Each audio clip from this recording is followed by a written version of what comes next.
Ah, foi. Agora sim. Foi. Agora foi. Boa tarde a todo mundo, a todas e todos que estão assistindo. A gente pede começa pedindo desculpas porque a gente atrasou 8 minutos, porque tivemos problemas técnicos e se não tiver problema técnico não tem graça, não é? Meu nome é Exatamente. Priscila Pereira. Meu nome é Priscila Pereira. Eu sou conselheira municipal de Direitos da Criança e Adolescente aqui do Rio. E atuo como coordenadora de projetos de mobilização comunitária na Fundação Roberto Marinho, mais especificamente com os projetos do Canal Futura. Coordeno o projeto Crescer Sem Violência, que é um projeto de enfrentamento às violências sexuais contra crianças e adolescentes, que é parceria com a Unicef e a Childhood, e também um outro projeto mais relacionado a direito da juventude, que é o projeto Maleta. Fui convidada pelo CMDCA para bater um papo, para ter a honra de bater um papo com uma colega, né, que também atua no enfrentamento, né, às violências sexuais contra crianças e adolescentes, e que, apesar de ser um pouquinho mais jovem que eu, também tem muita experiência nesse assunto. E a ideia é que a gente tenha um bate-papo bem informal. A Rebeca vai se apresentar, ela reuniu várias perguntas de jovens do Brasil inteiro sobre a questão da prevenção às violências sexuais. E a ideia é que a gente responda essas perguntas que ela recebeu e que a gente responda também algumas perguntas que quem está nos assistindo tenha a respeito desse tema da prevenção às violências sexuais. Então, vou passar a palavra para a Rebeca para a gente começar e ela se apresentar. Bom, eu sou a Rebeca, eu tenho 15 anos e sou mobilizadora da Rede Não Bater Duto. Eu participo de projetos da Fundação Angélica Goulart desde pequenininha, desde 3 anos, então eu sempre estive meio que nessa área e participando de coisas assim. Em 2018, eu entrei para o CPA, que é o Comitê de Participação de Adolescentes do Conanda, e lá eu estou representando o Rio de Janeiro nesse projeto que é nacional, né? E mesmo não estando, né, não sendo muito efetivo, não estando acontecendo, não está acontecendo, não aconteceu muito também. Até o nosso primeiro encontro não teve também, não teve muita coisa, mas é sempre bom reforçar que o meu nome tá lá, entendeu? Então, até tirarem o meu nome de lá, eu participo desse projeto. E até para reforçar, né, que eu conheci um pessoal do CMDCA na conferência estadual ano passado, e de lá até saiu a proposta, muito reforçada pelos jovens, de ter o CPA municipal, que é uma coisa muito importante, que a gente reforça sempre e né, não está tendo. Mas é isso, e aqui eu já posso puxar a primeira pergunta, né? Pode, vamos lá. Aliás, aqui não falta pergunta, né? Só na nossa lista tem 19, fora que eu espero que venha de quem está assistindo. Então, vamos embora. Tem muita coisa para falar. Então é isso. A primeira pergunta é: como estão lidando e prevenindo a violência sexual na quarentena?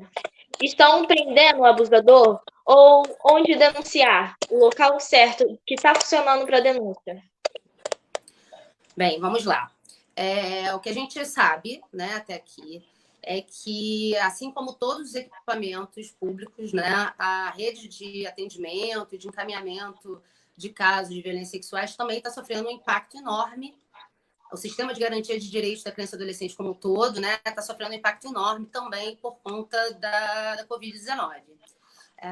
Já surgiram muitos relatos de que os CRAs, os CREAs, os conselhos tutelares estão trabalhando de forma precária, né? Muitos profissionais sendo contaminados, alguns chegaram, né, a falecer. Então, assim como o sistema de saúde, enfim, todo mundo que está na linha de frente, eles também estão sendo amplamente impactados por isso tudo, né? E a gente sabe que, enfim, já são espaços que têm uma precariedade, né, de atuação, então, num momento como esse, isso fica acentuado. Mas estão atuando, isso é importante que fique registrado, eles estão atuando, né? Então, assim como a polícia, como o Ministério Público, enfim, está todo mundo aí numa modalidade um pouco distinta de trabalho, mas está todo mundo aí na linha de frente. Como a recomendação para a denúncia nesse momento é a mesma que você tem sempre, né? Uma vez que você esteja em casa, né? e você identifica uma situação de abuso sexual, abuso de exploração sexual de crianças e adolescentes. Se ela estiver acontecendo naquele momento, ou seja, se tiver possibilidade de um flagrante, o ideal é ligar para a polícia, para o 190. Né? Agora, se é uma ação que já está acontecendo, né, uma violência que está acontecendo de forma sistemática, ou que você ouviu na véspera, qualquer coisa do tipo, e aí o recomendado é ligar para o Disque 100, né, que é o Disque Direitos Humanos, que acolhe denúncias de forma anônima. Isso é muito importante dizer. As denúncias através do Disque 100 são anônimas. Então, se qualquer pessoa estiver identificando à volta um caso de violência sexual contra criança e adolescente, ela pode procurar esse espaço. Próxima pergunta, se eu faço? Pode fazer. Então tá. Quais são os métodos para prevenir e combater o crescimento de abuso e exploração sexual nessa quarentena? Eu vou começar falando um pouquinho, você me complementa, né? Bom, os métodos a gente já até deu uma conversada antes e eu também conversei com um grupo de mobilizadores da rede. E o que a gente, né, sempre falou e sempre vivenciou é que não estão falando sobre isso, sobre esses assuntos que não são tabus dentro das escolas e até dentro de casa, que é onde a criança está presente. Então, se a criança não está sabendo lidar muito com isso, se a criança não conhece o próprio corpo, se a criança não está sabendo que isso existe, ela vai achar normal, porque as pessoas gostam de naturalizar isso, sendo que não é. Então, é uma coisa que a gente reforça muito, que tem que levar informação. O primeiro método é levar informação para o adolescente, para a criança, para o jovem, para eles saberem que aquilo é errado e saberem e procurar ajuda para que não aconteça com mais crianças e com mais jovens, que não cresça cada vez mais. Você está trazendo, é super importante. Acho que a prevenção é sempre a porta de entrada, né? E falar sobre isso. É possível você falar sobre partes íntimas, toque dele, enfim, toque bacana, outro abusivo, com crianças de todas as idades. Né? A partir do momento que a criança reconhece quais são as suas partes íntimas, que elas só podem ser tocadas se for para limpar e tratar em momentos específicos, ela já é capaz de identificar que determinada atitude não é bacana e não é natural. Né? E mais do que isso, empoderar, dizer que a criança tem o direito de dizer não, né? Que não está legal, que ajuda para alguém. Então, assim, a prevenção é a primeira coisa. A segunda questão uma vez que essa violência já está acontecendo, né? Como é que nós, né, pessoas que convivemos com crianças, seja lá filho, sobrinho, vizinho, amigo, tio, a gente pode identificar sinais de que essa criança está sofrendo algum tipo de violência. Né? Então, assim, mudanças de comportamento, ou ficar muito agressiva, ou muito acanhada, ou fazer desenhos de partes íntimas, ou ela começou a falar coisas que não são muito apropriadas, principalmente de conotação sexual, que não são muito apropriadas para aquela faixa etária. Então, assim, ou muita aproximação com um adulto em específico, ou muita repulsa desse adulto. Né? Então, assim, são formas da gente identificar no comportamento dessa criança que alguma coisa não está bacana, tem alguma coisa errada acontecendo. Né? E uma vez que a gente identifica esses casos, a gente tem que notificar, tem que denunciar. Né?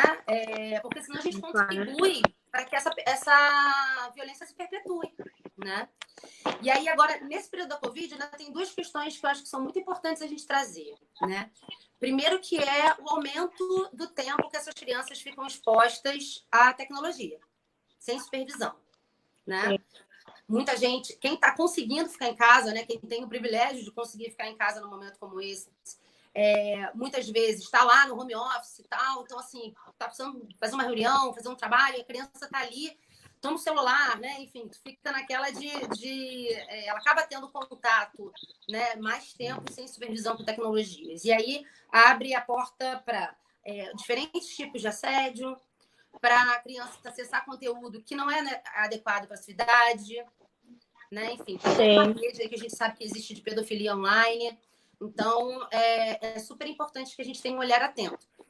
E ainda sobre a questão da exploração mais especificamente, a gente tem um outro contexto, que são as famílias mais vulneráveis, né? As famílias que vivem em extrema pobreza e que muitas vezes, num momento como esse que a gente tem de crise econômica, de fome, né? de falta de trabalho, muitas vezes as famílias acabam, enfim, trocando favores sexuais dos seus filhos ou suas filhas por dinheiro, por alimento, Sim. ou então entregando seus filhos para outras famílias, né? Naquela de achar, não, eu não posso dar o melhor para o meu filho, então aparece alguém, né, para levar. E aí, numa dessas, eles podem estar expondo essas crianças à exploração sexual, trabalho infantil, né? Enfim, e outras formas de violência. A gente agora, lá no Crescer Sem Violência, nesse projeto que eu coordeno, nós, em parceria com o Facebook, com o Instagram, o Google, o Unicef e a Childhood, a gente fez uma campanha sobre esse assunto com dicas muito específicas. São 9 dicas que se chama Em Casa Sem Violência. A gente fez cards com dicas bem específicas de como e recomendação de alguns vídeos e programas para assistir e que ajudam a tratar desse tema em casa, né? Então está disponível no Facebook, nas redes sociais do Futura da Child do Unicef. Só quem quiser tiver interesse, só procurar lá. Vamos para a próxima? Para a próxima. Então, onde tem mais casos de violência sexual contra criança e adolescente? Bem, infelizmente, se a gente já conversou, né, eu e você sobre isso na nossa bate-papo prévio, infelizmente, o maior número de casos no Brasil acontece dentro da casa, dentro do ambiente doméstico da criança, né? Em torno de 54% dos casos acontecem, enfim, os abusadores são familiares dessa criança. E em mais ou menos 77% dos casos, né, somando os familiares, conhecidos. Ou seja, pessoas próximas à criança. Um vizinho, um tio, um amigo da mãe, um amigo do pai, ou amiga da mãe, ou amiga do pai. É importante a gente... Né, alguém que trabalha na casa. Então, a gente tem ou seja, a gente vive uma realidade no Brasil, infelizmente, de que a grande parte dos números acontecem na casa da criança mesmo. Né? Isso tem milhões de complicadores. Oi? Infelizmente, são pessoas mais próximas e a gente muitas vezes não imagina que aquilo está acontecendo. Pois é. E aí fica, muitas vezes, essas famílias silenciam, e aí também existe uma subnotificação enorme de casos, né?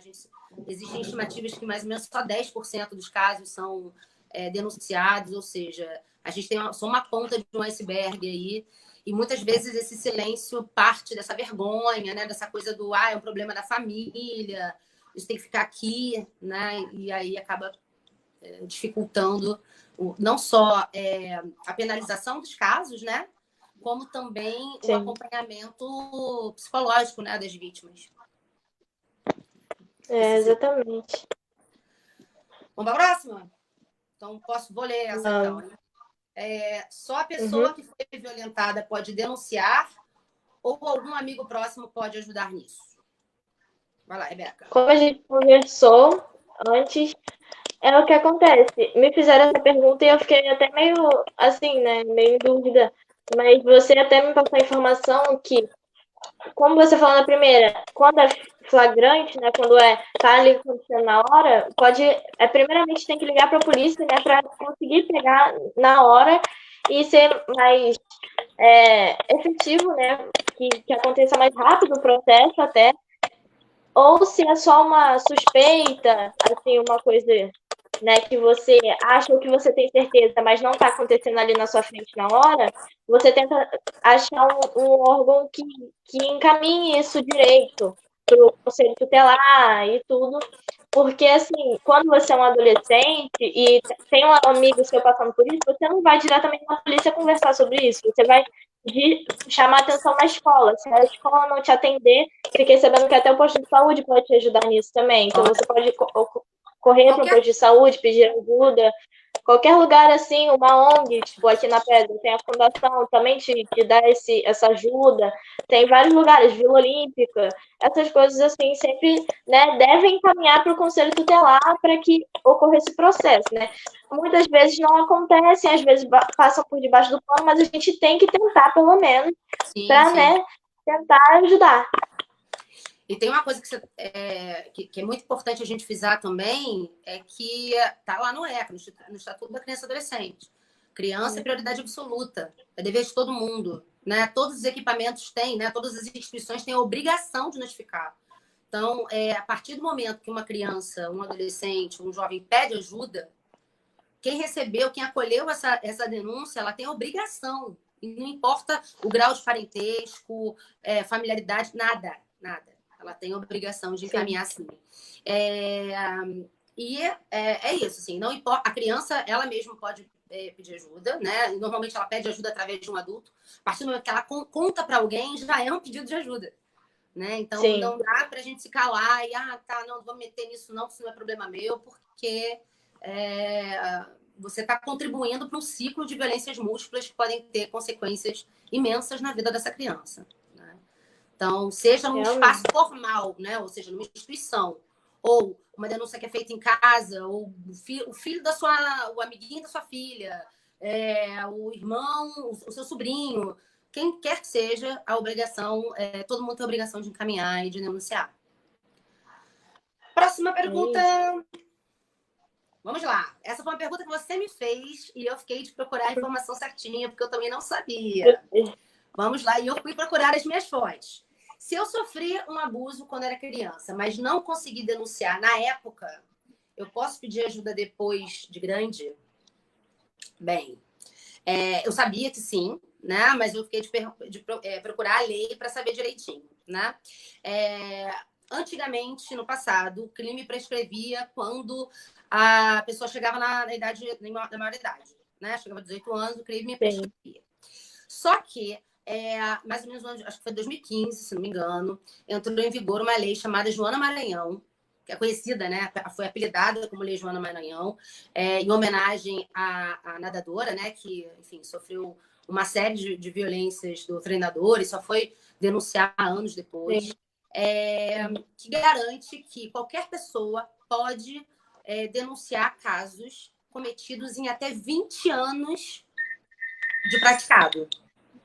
Ou seja, se você, digamos assim, o caso de uma pessoa que sofreu abuso na tua idade, 15 anos, ele pode denunciar até chegar aos 35 anos de idade. Né? Ou seja, tem uma janela aí de 20 anos desde a prática. Então, não importa se ela que ela seja maior de idade ou não. Tá?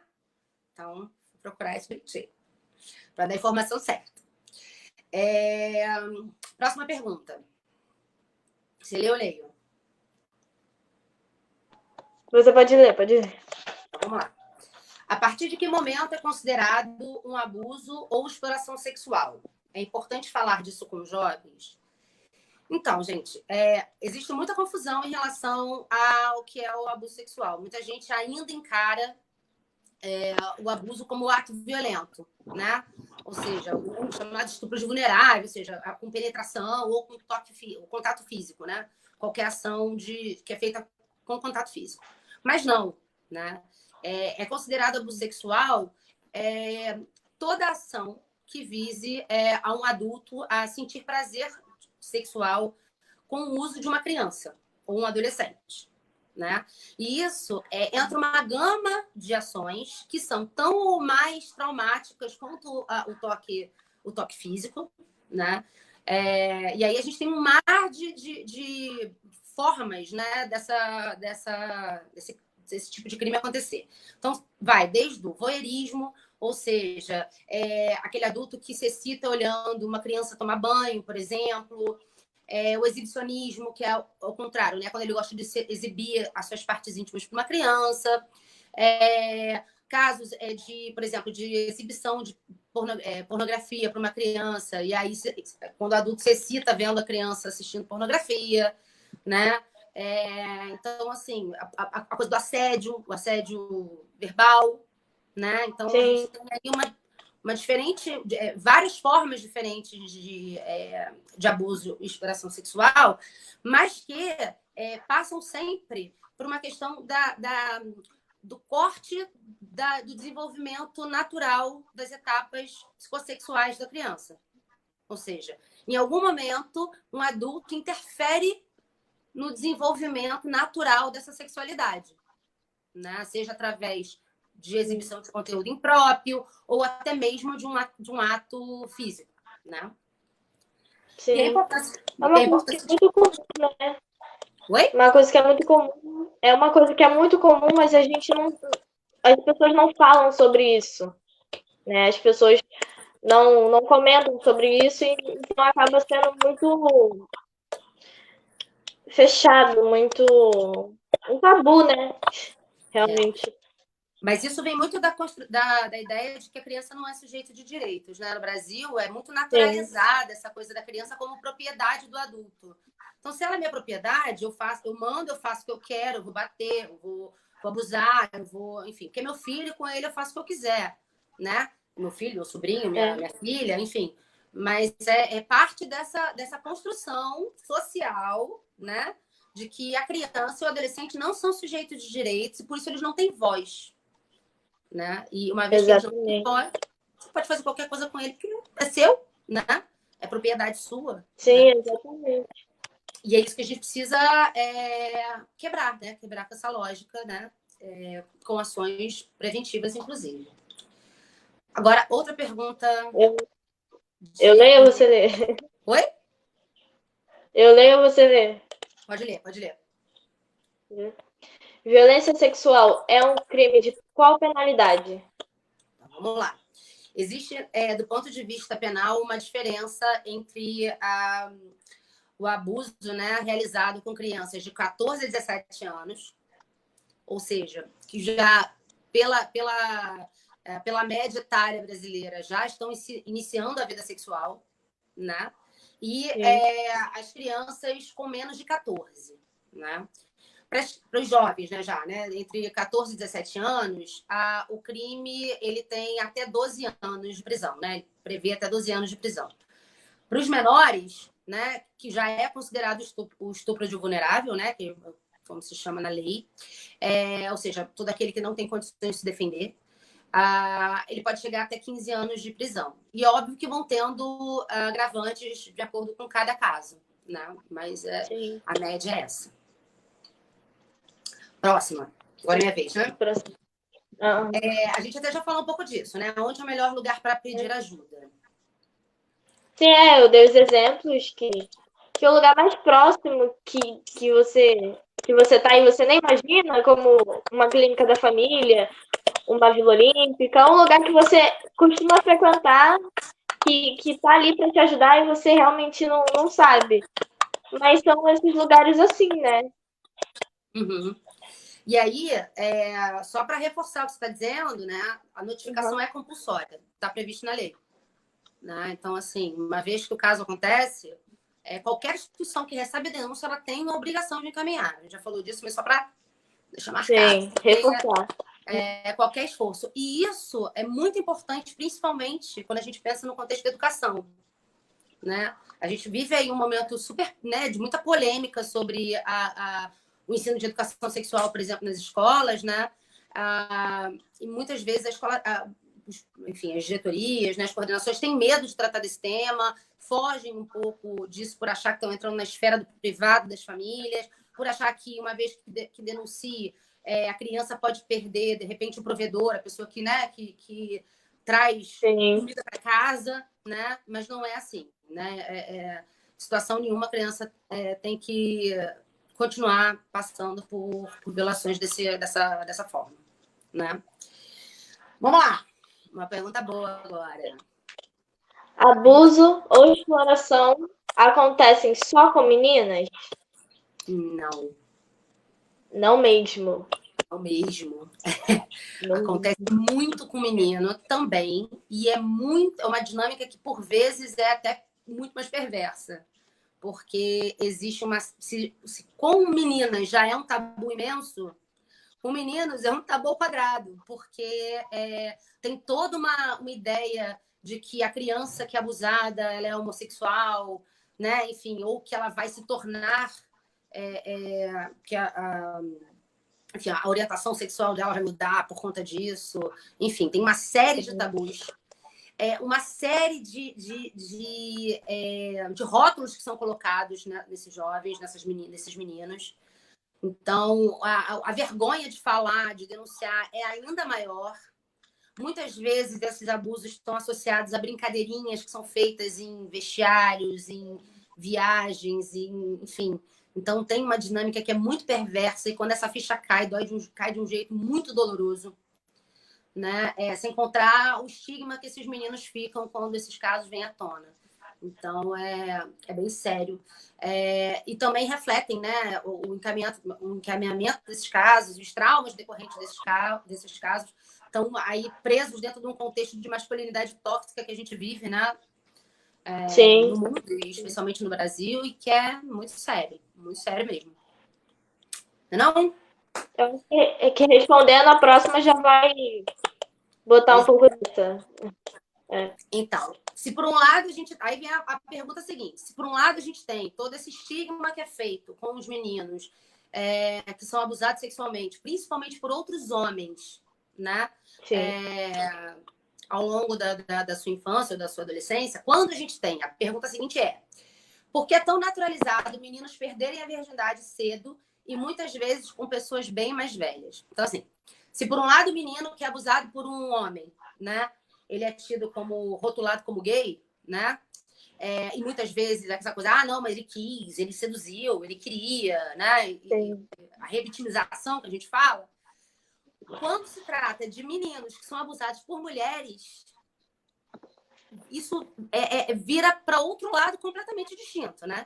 Aí ele é o garanhão, ele arrebentou, ele tem que se vangloriar disso, ele tem que contar isso para todo mundo, né? Isso é tido como um troféu dentro das famílias, que é uma dinâmica também que é tão agressiva para o desenvolvimento psicossexual desse menino como qualquer outra violência, né? Ou praticado com meninas. Né? A gente tem aí vários meninos que começam a sua vida sem afeto, né? Com uma ideia da sexualidade completamente deturpada, né? Ou seja, enxergam que não precisa muito, né? Assim, os últimos dados da Cefernet mostram que a média etária de contato de crianças com pornografia no Brasil é de 10 anos. Então, se uma criança ela não conversa em casa sobre sexualidade, o menino tem essa ideia de que, não, vamos começar a fazer sexo cedo, entucham pornografia no garoto. Ele entende que sexo é aquilo. É aquela coisa violenta, com a mulher sendo subjugada, né? Enfim, sem o prazer da mulher tendo contemplado. Né? Então, os meninos passam a objetificar as meninas também, e quando começam a ter, aí sim, relações afetivas. Né? Quando seria tão mais saudável se eles começassem as suas vidas sexuais descobrindo ao lado de alguém que gosta, enfim, de uma forma mais... O que você acha disso aí, Rebeca? Quando eu vi essa pergunta, eu fiquei até bem refletindo bastante, porque as famílias, quando tem uma filha mulher e um filho homem, sempre estão nessa. Se ele tiver a mesma idade, ele perdeu com 13, 15 anos nesse tempo. Pô, é o homem da família, essas coisas. E tá tudo bem. Com a menina, tipo, é um tabu que não falam sobre isso. E quando falam, esculacham a menina, vão mandar pra fora de casa, vai engravidar, eu não quero criança, que não sei o que não sei o que lá. É uma coisa que botam de uma maneira totalmente, né, diferente. Aí você vê desde pequeno a diferença de direitos, né, a diferença que estão tendo aí. Porque dentro de casa estão tratando com essa diferença, a menina e o menino, por uma coisa tão, né, a virgindade, por uma coisa assim que é tão da pessoa, tão do corpo dela, tanto do pensamento dela, é dela. Como é que vai ser para frente? Eu vi essa pergunta e fiquei refletindo muito, porque é muito complicado ver que isso realmente acontece. Pois é. E ainda essa ideia de que a gravidez é um encargo da mulher, né? Sim, Vai ser sim. ela que vai O menino. engravidar, ela que vai cuidar, ela que vai ter a sua vida interrompida. Então, mais uma vez, o machismo Sim. estrutural aí esbarrando nas nossas relações, né, no nosso desenvolvimento sexual ao longo da vida, né? É brabo! Vamos lá. Exatamente. Eu faço Pode fazer. conversas com os jovens sobre sexualidade e quebrar tabus que a sociedade bota nesses assuntos ajuda com que eles percebam que estão passando por uma situação assim e consigam denunciar. Sim, a gente falou disso, né? Um pouquinho mais cedo, né? A partir do momento. É E aí, informação, né? pois é, e não importa ser jovem, a gente está falando de criança pequena, primeira infância, né? A Sim, partir do momento que ela entende que o corpo é dela, né? Que é privado e que esse espaço ele não pode ser violado, né? Por nenhum adulto. No caso dos pequenos, se não for para limpar ou tratar, né? Dali ela já entende que qualquer coisa que fuja dessa regra está errado e a gente precisa denunciar, né? Precisa falar a que ela respeito. precisa pedir ajuda e tudo. É isso, é levar informação sempre para onde a criança está, de preferência, que é dentro de casa, dentro da escola, que deveria estar, não é a realidade de todo mundo ainda, infelizmente, mas tentar, né, levar essa informação e que não seja um tema tão assustador, que seja um tema, né, que seja para ajudar, sempre para ajudar, não para deixar a pessoa mal, sempre para ajudar. E ainda tem uma coisa Então, que é muito importante que a gente não falou até agora. O abuso sexual nem sempre é um ato violento. Às vezes ele, de fato, é um fato carinhoso e criança sente prazer. Né? Assim, a partir do momento que a gente bota a mão a boca no peito da nossa mãe, a gente começa a sentir prazer na vida. Né? Para a entrada do alimento já é o primeiro momento. Então, assim, muitas vezes esse abuso está mascarado de um carinho, é uma coisa que a gente faz só nós dois, não precisa contar para ninguém. Ou seja, essa conotação do violento, é uma coisa violenta, nem sempre é violento. Né? Muitas vezes existe uma sedução, sim, dessa criança, esse pacto de silêncio, mas não vamos falar isso não, porque senão vão parar, não vão deixar mais a gente fazer.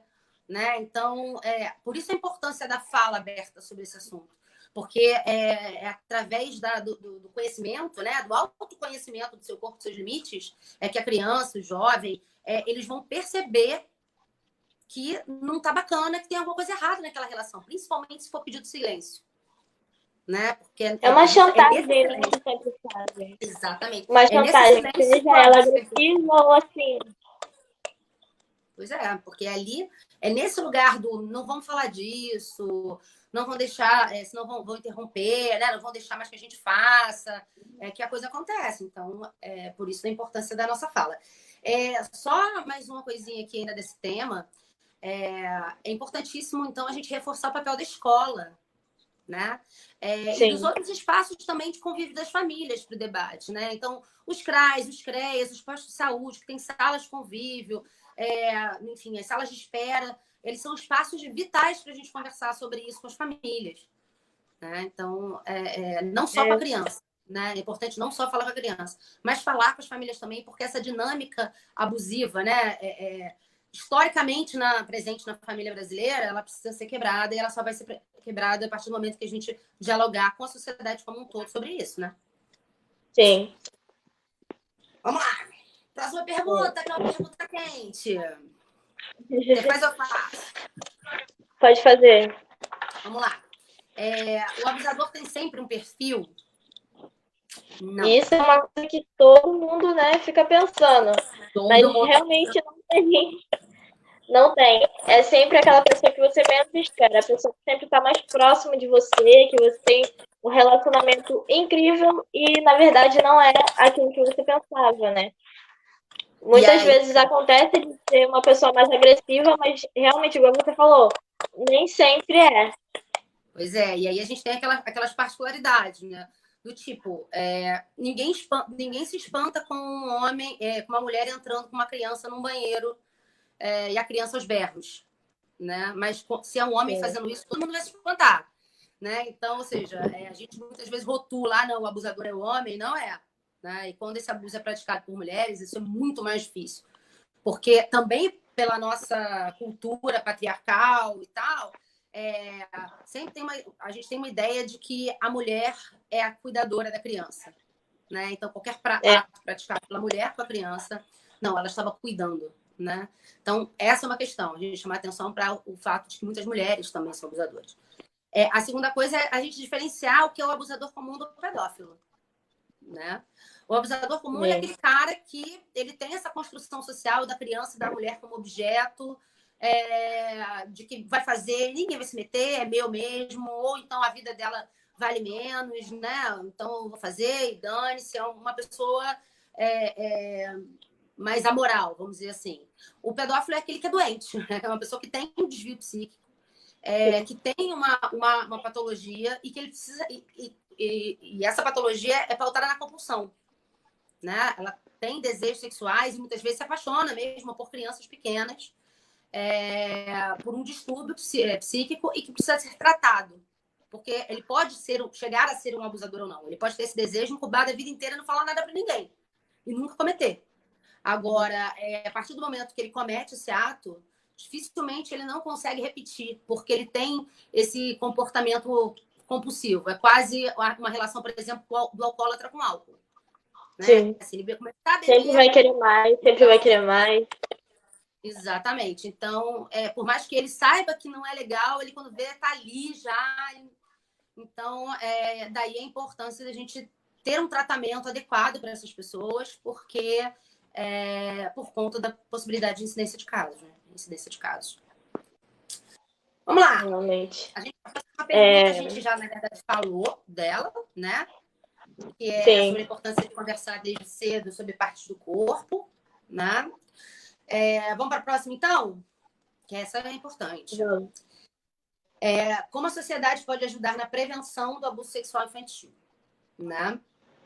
É sempre bom lembrar que a culpa não é da família, que a culpa não é das pessoas ali que são da família dessa pessoa, mas sim que tem que ter o cuidado da sociedade como um todo, para ajudar, para dar o apoio para essa pessoa que está passando por isso e para ajudar que outras pessoas não passem por isso. Por isso que é tão importante reforçar a sociedade que isso é importante falar sobre isso, é importante levar informação sobre isso. Então, é um dever da sociedade, é um dever da sociedade cuidar dessa criança, desse adolescente, levar informação para essa criança, para esse adolescente, para esse jovem, para que ele se sinta seguro de denunciar, para que ele se sinta seguro se está passando por uma situação assim, para que ele veja que ele não está sozinho, que ele tem como ajudar outras pessoas e que ele pode ser ajudado também.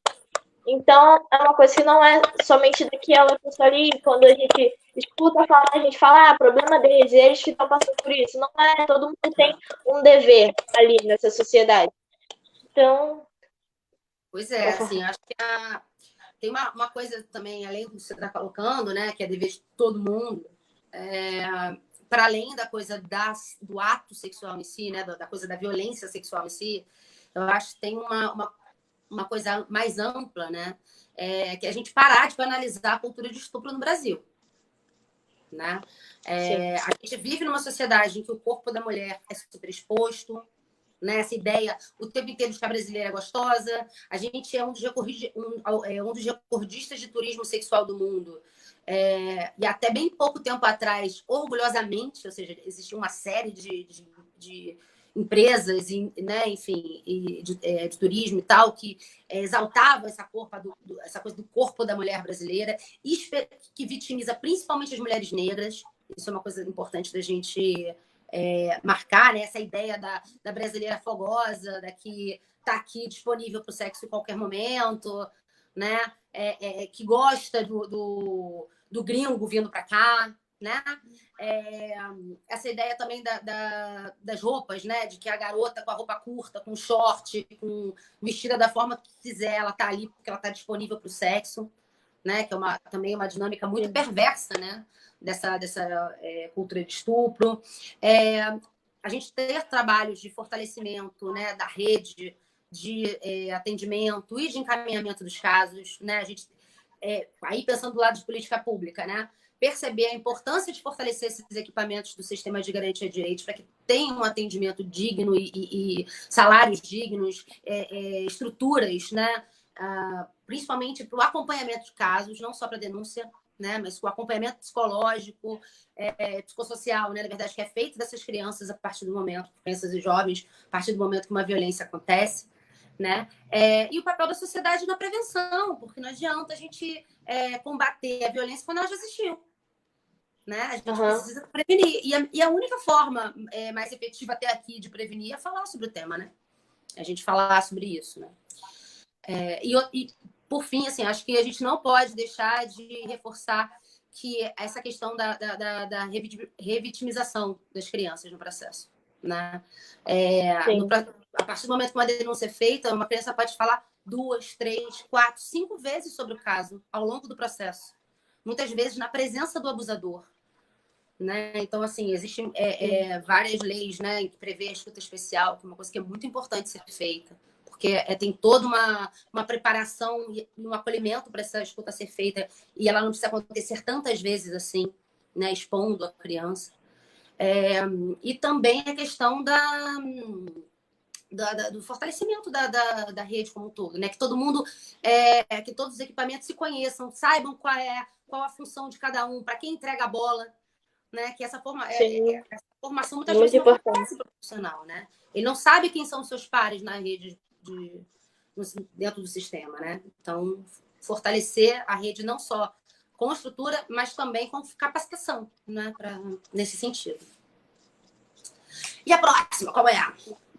A próxima é como funciona o processo de denúncia. Sim. A gente estava falando isso agora, né? Um pouco. O Brasil tem um plano nacional, né, de enfrentamento às violências sexuais contra crianças e adolescentes. Esse plano, ele pressupõe um fluxo, né, de encaminhamento, não só do atendimento, de encaminhamento dessa criança após o ato ocorrido, né, após a violência, mas também do encaminhamento jurídico, né, judicial do abusador, né, ou da abusadora. Sim. Mas a gente sabe que, apesar de existir esse fluxo padrão, cada município tem uma realidade diferente, então nem sempre ele percorre, o processo percorre exatamente como o que está previsto em lei, né? O que é uma pena, mas é uma realidade. Então, cada município acaba adequando o plano para a sua realidade, né? Sim, é isso. Todo mundo tem meio que essa dúvida, né, de como acontece o processo depois que denuncia, né? Mas é sempre importante trazer informação para cá, né?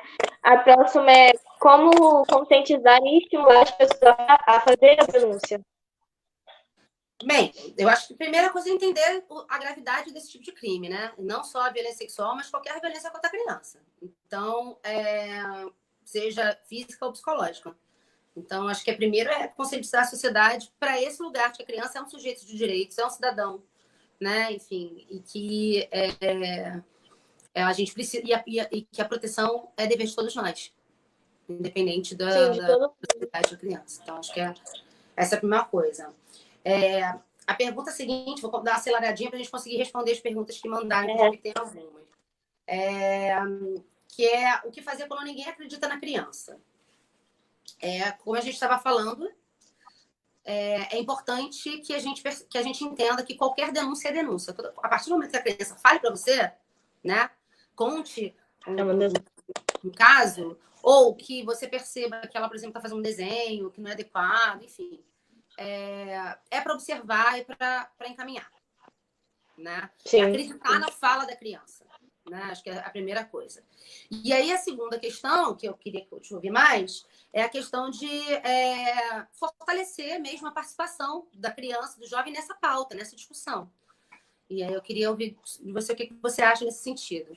Como é que você acha que a gente pode criar espaços mais de discussão envolvendo a participação de crianças e adolescentes nesse tema?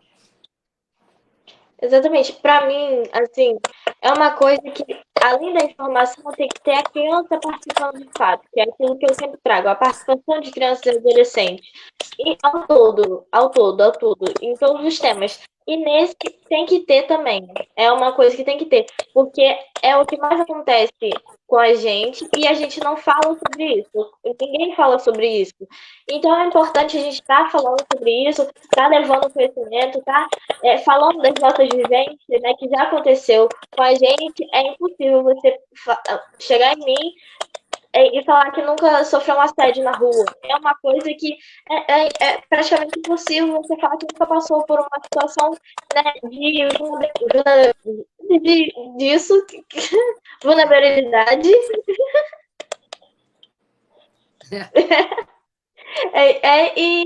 E você não se sentiu desconfortável com aquilo. Então, uma coisa que a gente tem que estar atuando, a gente tem que estar levando isso para os lugares e também para reforçar para a pessoa se sentir confortável de se abrir com a gente, porque muitas vezes você se abre com um amigo e não se abre com um parente. É uma das coisas que mais acontece.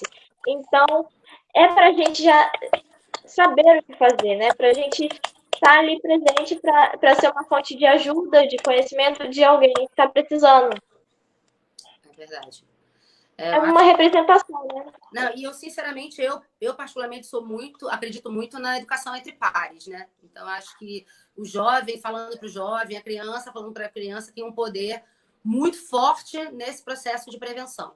Então, não só de prevenção, mas, enfim, de diálogo sobre sexualidade de uma forma mais ampla. Eu acho, de fato, que é uma estratégia muito potente, né? E, infelizmente, a gente ainda identifica muito poucos espaços em que isso acontece. Também por tabus e, enfim, todas essas questões aí que a gente está falando desde o início. Eu vou propor a última pergunta aqui do nosso. Mas só vai ficar faltando uma, mas que é uma que a gente até já falou dela, que é a questão da roupa e tal. Mas tem uma aqui que eu acho que é importantíssimo a gente fechar com ela, antes de abrir para as perguntas de quem está assistindo, que é a questão de conhecer, ou pelo menos ter conhecimento da rede de amizades e ações do seu filho é um método de prevenção. A gente até bateu uma bola, eu e a Rebeca, antes sobre isso. Sim. É polêmico. É polêmico, porque aqui tem uma mãe e eu que sou uma adolescente que tem uma mãe também que se preocupa muito comigo e sempre fez muito isso comigo, né? Conhecer a minha rede de amizade, todos os meus amigos, a maioria ela conhece. Fico até triste às vezes, porque os meus amigos gostam mais dela do que de mim. Então é meio complicado isso até às vezes. Tá? Então é meio complicado isso, mas é uma coisa que tem que ter. Você saber o que está acontecendo com seu filho, as ações que estão acontecendo com ele, se ele está numa rede de amizade boa, entendeu? Porque as pessoas têm que dar um conselho, né? Tem que dar uma orientação. Às vezes, quando a pessoa está muito desviada, assim, quando a cabeça está muito desligada, tipo a minha, entendeu? Tem que dar um caminhozinho assim para tentar, né, ajudar aquele adolescente, aquela criança.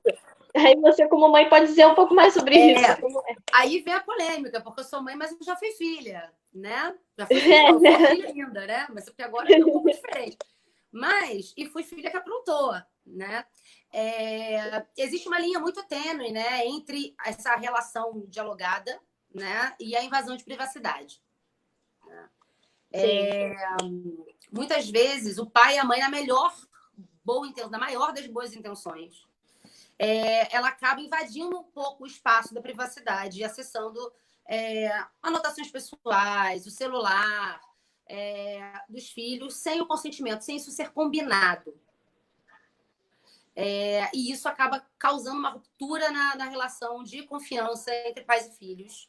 E principalmente quando é uma criança ou um adolescente que está passando por algum processo, por exemplo, de depressão, enfim, ou se envolvendo com pessoas com comportamento violento, alguma coisa assim, isso pode acentuar ao invés de ajudar a resolver, né? Sim. Então, eu acho que o melhor caminho para um relacionamento saudável entre pais e filhos, além desse companheirismo, né, de estar junto, de tentar julgar menos, de tentar acolher mais, de entender, lembrar que a gente foi jovem também, né, enfim, que a gente também fez besteira, que a gente aprontou, enfim. E tentar ajudar a mediar, encontrar soluções, né, para situações que são das fases do crescimento, né? Enfim, quem de nós, adultos, não passou por um relacionamento abusivo, por exemplo, né? Ou que se excedeu demais em alguma ação, né? Enfim. Então, assim, é tentar julgar menos e ser mais companheiro, né? E a segunda coisa é construir essa conversa desde o início, né? Construir um ambiente em que o filho, a filha, esteja à vontade para falar das suas questões desde pequeno, né?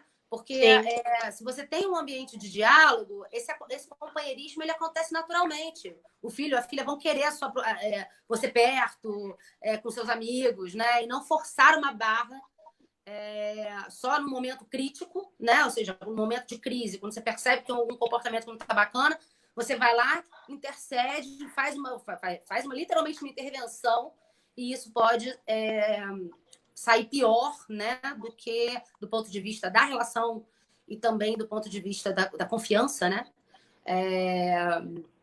do que construir uma relação de diálogo mesmo ao longo do tempo.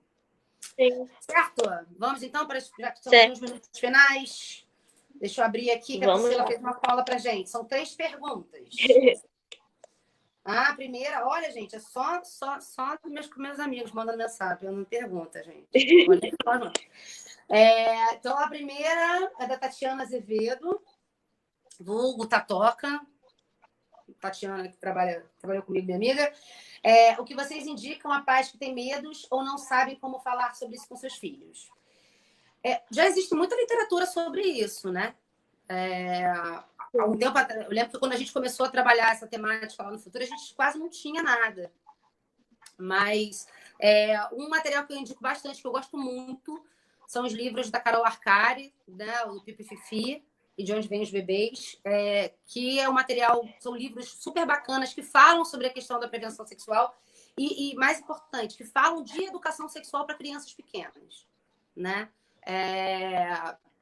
É importante a gente marcar que a educação sexual ela é o estudo, né, de uma série de questões relativas ao desenvolvimento, inclusive afetivo do ser humano. Então, quando a gente está falando de educação sexual, a gente não está falando sobre ensinar a fazer sexo, que é uma grande confusão que se faz no Brasil. Sim. Então, são temas adequados para cada faixa etária e relacionadas à descoberta do próprio corpo, das suas reações, dos seus sentimentos e como lidar com isso de forma preventiva. Então, é importante dizer.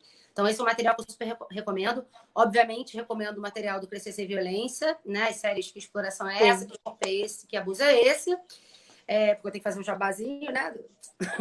Mas, não, são muito bons. Eu conheço, são muito bons. Eu também recomendo. Então, assim, principalmente a série Que Corpo é Esse, ela é dedicada a falar desse assunto com crianças e adolescentes de diferentes faixas etárias. Ela é dividida por faixas, então você pode trabalhar de 0 a 7 anos só com um grupo de programas, enfim, porque as perguntas as questões são direcionadas para cada faixa. Então, é uma forma de como tratar desse tema de uma maneira mais tranquila em casa. O Instituto Marista também tem um material muito bacana da campanha Defenda-se. Tem um outro livro também da Andréa Talman, que Não Me Toca Essa Boboca, que é bem bacana também. Enfim, tem um monte de material bacana aparecendo sobre esse assunto. Então, é só dar uma pesquisada, uma gulgada, que tem bastante coisa já circulando. Próxima pergunta. A perda da virgindade de meninos muito cedo esbarra do machismo estrutural? A gente falou disso, né? Sim, falou. Então, sim, passa, né? A gente tem aí uma vivência que é muito... que é mascarada de bônus, né? Para os meninos, mas que ao longo da sua vida afetiva e sexual vai sendo impactada por essa ideia, né? De que, principalmente... homem é para fazer sexo mesmo, né? E tem até um ditado, como é que é? Aprenda suas cabras, que meu bode está solto, né? Tinha. Assim, não sei se foi, são coisas bem. Não vi essa, não, graças a Deus. São coisas assim que acabam sendo naturalizadas, né? Igual eu tinha falado. e que não deveriam, que são coisas que é do próprio corpo da pessoa. Ninguém pode estar impondo nada para ela. Se você vai perder muito cedo, se você vai perder muito tarde, com quem você vai perder, você tem que ter a noção do que está acontecendo ali, do que você quer, do que você sente à vontade, se aquilo é certo, assim, para você, pro seu corpo. Você tem que ver sobre isso. E ver também, ter o cuidado com quem você está se relacionando, se é aquela pessoa de confiança, né? Se ela está querendo te ajudar, se é uma coisa que passou de ser romantizado, já é um uso, já é uma coisa que não deve ser. É sempre ter esse cuidado, né? E parar de deixar isso tão ser uma coisa tão ruim para o jovem é começar a dar informação para ele. É isso que eu recomendo, né? Deixa eu te perguntar uma coisa. Você acha que isso melhorou dos últimos anos, assim, dos relatos que você tem da galera mais velha, dessa coisa da obrigação do menino a começar a vida sexual cedo? Ou você acha que isso é muito presente ainda? Infelizmente ainda é muito presente, mas eu realmente acho que a gente está indo num processo de informação que está sendo trocada, de uma troca que está gerando resultados positivos, às vezes, e às vezes negativos. Mas estamos nesse processo e vamos continuar por um tempo ainda, até porque a sociedade, né, que a gente está numa coisa assim tão maravilhosa, né? É uma coisa assim que está nos ajudando muito, mas com força de vontade, a gente se unindo, eu acho que a gente consegue, né, derrubar essas coisas que estão tão presentes e sendo tão antepassadas e estão tão presentes agora, como isso. Que bom, que bom, que bom. Vamos lá, tem mais uma. Oi, meninas. Existe uma ideia de que falar sobre corpo com crianças pequenas é sexualidade precoce. Como combater esse pensamento que ainda existe e atrapalha as medidas preventivas? A pergunta da Dani. A gente acabou de falar um pouco disso, né? Realmente um tabu muito grande, principalmente com as crianças menores. Mas um dado importante é que os últimos relatórios que se tem, né, de denúncias a violências sexuais mostram que cada vez mais no Brasil crianças de menor idade têm sido abusadas, né? E aí porque são mais fáceis porque não podem pedir ajuda, não conseguem pedir ajuda tão fácil não conseguem realizar o quanto que a está gente. acontecendo, né? É uma tendência de aumento, inclusive, entre as crianças de 0 a 3 anos. Então, a gente aí tem dois fenômenos, né? Pode ter, né? As pessoas já têm uma consciência maior de que a violência, que esse tipo de violência é muito grave, né? E ficam mais atentas a ela, coisa que não acontecia no passado. Muita gente fala, não, os casos estão aumentando. Eu, particularmente, sou da opinião de que os casos não estão aumentando. Eu sou da opinião de que as pessoas estão tomando coragem para falar mais do que falavam, né? Pelo menos assim, às vezes eu conversando com minhas tias, minha mãe, era muito, muito comum entre elas, né, o relato de que estava tomando um banho, um tio via, o tio olhava pela fresta, né? Dos meninos que perdiam a virgindade com a moça que trabalhava na casa, com a vizinha, com enfim, com a tia, né? Enfim, com a amiga da mãe. Muitas vezes, principalmente aquela coisa das pessoas que sofrem assédio violento dentro de ônibus, né? De um homem se masturbando dentro do ônibus, dando para alguém, ou a famosa sarrada no metrô, né? Enfim, então, esses relatos eram muito naturalizados no passado, né? E hoje em dia você vê uma reação da sociedade mais forte quando esse tipo de coisa acontece. Sim. Né? Então, eu tendo a achar, a gente né, enfim, não sabe, mas que existe uma percepção maior da sociedade que esse tipo de violência acontecia muito, né? E que a reação desse aumento de denúncias, né, e dessa percepção cada vez maior das famílias de que isso é inadequado,